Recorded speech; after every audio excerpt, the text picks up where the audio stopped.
down 72% year to date, down 59% in the last month. American Bitcoin stock has been crushed. But here is the question everyone is asking. Is this a beaten down opportunity, or is it a value trap? Welcome to Wall Street Lens. Today, we are running the numbers, using multiple valuation methods to figure out what this stock might actually be worth. First, let us understand why the stock collapsed. Several factors came together. Investors are reassessing speculative crypto-exposed names. Regulatory signals have been shifting. Financial conditions have tightened. Anything tied to Bitcoin is under a harsher spotlight. This is not unique to American Bitcoin. The entire crypto equity space has been hit. But American Bitcoin was hit especially hard. Now, here is where it gets interesting. Despite the crash, renewed interest in digital asset infrastructure plays has kept American Bitcoin on the radar. Risk-tolerant traders are looking for asymmetric upside, meaning the potential gain far exceeds the potential loss. At least in theory. The question is whether the valuation supports that thesis. Let us start with the first valuation approach. Discounted cash flow analysis, DCF for short.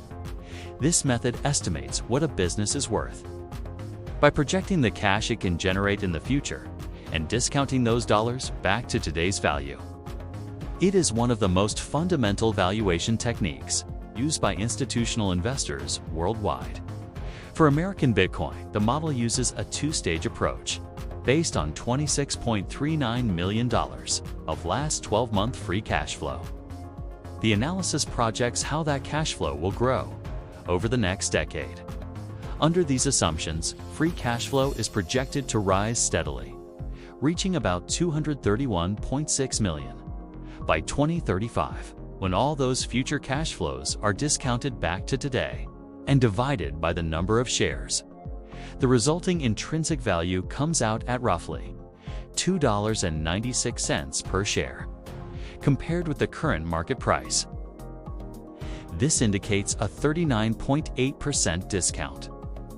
The share price does not fully reflect the company's projected cash generation, at least according to this model. Now let us look at the second valuation approach.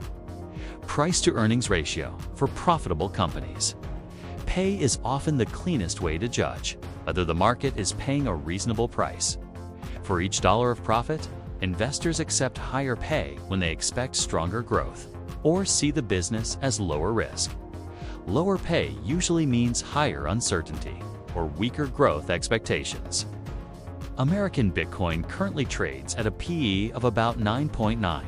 That is well below the US software industry average, which is roughly 32.4. It is also well below its peer group average, around 27.9. On the surface, that big discount implies the market is pricing in materially higher risk, weaker long-term growth, or both. Simply, Wall Street also calculates something called a fair ratio. This is a proprietary estimate of what the pay should be. Once you factor in company-specific drivers, expected earnings growth, profitability, risk profile, industry dynamics, and market cap. This is more useful than a simple comparison with peers, because it adjusts for whether American Bitcoin genuinely deserves to trade at a discount or premium given its own fundamentals. Right now, the stock's actual 9.9 PE sits meaningfully below that fair ratio. This suggests that the market price may not fully reflect the company's earnings potential. Both valuation methods are pointing in the same direction. The DCF says 39.8% undervalued. The pay analysis also suggests discount to fair value. That is interesting, but it does not guarantee anything. Now, let me introduce a framework for thinking about this. It is called narratives. This connects what you believe about the business to a structured financial forecast, which then flows into an estimated fair value. One narrative might assume aggressive crypto adoption and a rich future pay. Another narrative assumes sluggish growth and tighter margins. Same company, very different fair values. Here is how you should think about it.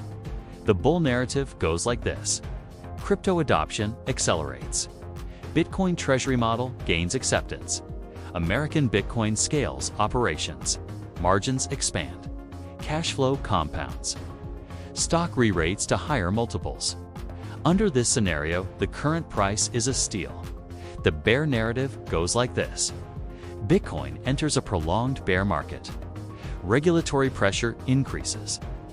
Revenue declines. Debt becomes problematic. Margins compress. The company struggles to generate cash. Under this scenario, the stock could fall further, even from these levels. Here is my honest take. The valuation metrics look attractive. 39.8% discount on DCF.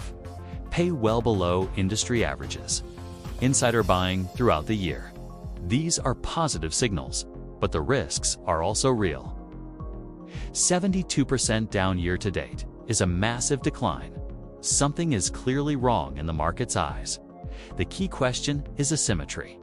If you buy at these levels, what is your potential upside versus downside? If the bull case plays out and the stock returns to fair value, that could be a significant gain. If the bear case plays out and Bitcoin crashes further, you could lose even more. You need to assess which scenario is more likely. Here is what I would watch. First, Bitcoin price. American Bitcoin's fortunes are tied to Bitcoin. If Bitcoin rallies, they benefit. If Bitcoin crashes, they suffer. Second, earnings reports. Is revenue still growing? Are margins holding up? Is cash flow positive? Third, insider activity. Are insiders still buying at these prices? Or have they stopped? Fourth, regulatory developments. Any negative regulatory news could hurt further. Positive regulatory clarity could help. Fifth, the broader market. Risk appetite affects speculative names. The market turns risk on. Beaten down names can recover fast. If risk off continues, more pain could follow. American Bitcoin is down 72% year to date. Multiple valuation methods suggest it trades at a discount. DCF Analysis shows 39.8% undervaluation. PE ratio is well below industry averages, but the risks are significant. This is a high-risk, high-potential reward situation. It's not suitable for everyone. Only invest what you can afford to lose. And do your own research. What do you think? Is this an opportunity or a trap? Drop your analysis below. Subscribe for more valuation breakdowns. Wall Street Lens. See the market clearly. See you in the next one.